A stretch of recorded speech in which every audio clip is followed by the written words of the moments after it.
Hi hello மக்களே வணக்கம். இன்றைக்கி நம்ம என்ன வீடியோ பார்க்கணும்னு பார்த்திங்கன்னா, நம்ம தோட்டத்து பூக்கள் பார்க்கலாம் வாங்க, வீடியோக்குள்ளே போகலாம்.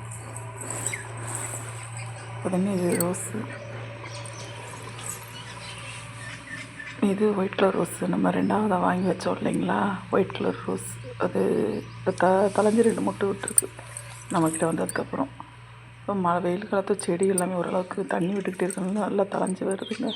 ரெட் ரோஸ்லேயுமே மொட்டு இருக்குது, ஆனால் இலைகள் தான் சுருட்டையாக இருக்குது.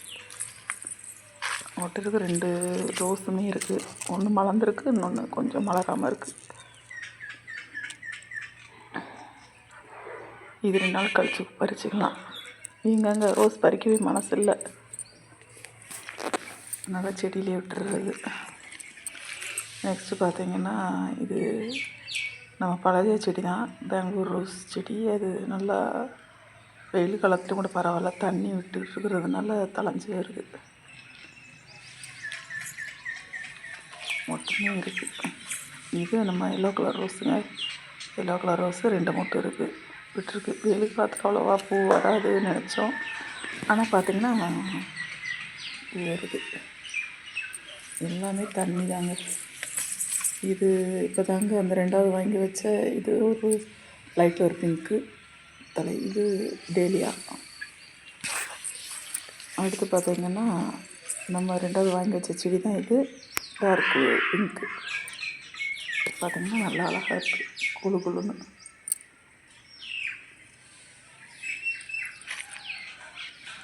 இப்போ கீழே கொஞ்சம் விதைகள்லாம் போட்டு கொடுத்தோங்க, பாருங்கள் அந்த விதையெல்லாம் எப்படி முளைச்சிருக்குதுன்னு. அதுவும் பூச்செடி விதை தான். அது பூ கொட்டி அது ஒரு வீடியோ போடுறாங்க. நம்ம கருவேப்பிலை செடி என்றைக்கும் தளதளன்னு தான் இருக்கும். இப்போ சேப்பங்கிழங்கு பறிக்கிற நல்ல ஸ்டேஜுக்கு வந்துச்சு. இன்றைக்கி பறிப்போம், நாளைக்கு பறிப்போம், பறிக்க முடியலைங்க. இது நம்ம செவ்வாழை மரங்க, மேலே போயிட்டாங்க, நல்லா வளர்ந்துருச்சுங்க, பெரிய பெரிய இலைகள்.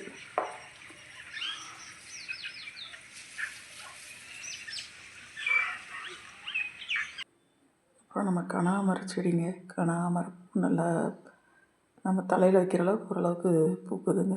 பறிக்க பூத்துகிட்டே இருக்குது. இது சீசன் தானே, அதனால் பூத்துட்ருக்கு. ஒரு 4-5 செடி தான் இருக்குது, ஆனாலும் பூ கொடுக்குதுங்க. ஓகே, இந்த வீடியோ உங்களுக்கு பிடிச்சிருந்துச்சின்னா சேனலை மறக்காமல் சப்ஸ்கிரைப் பண்ணிக்கோங்க. தேங்க்யூ.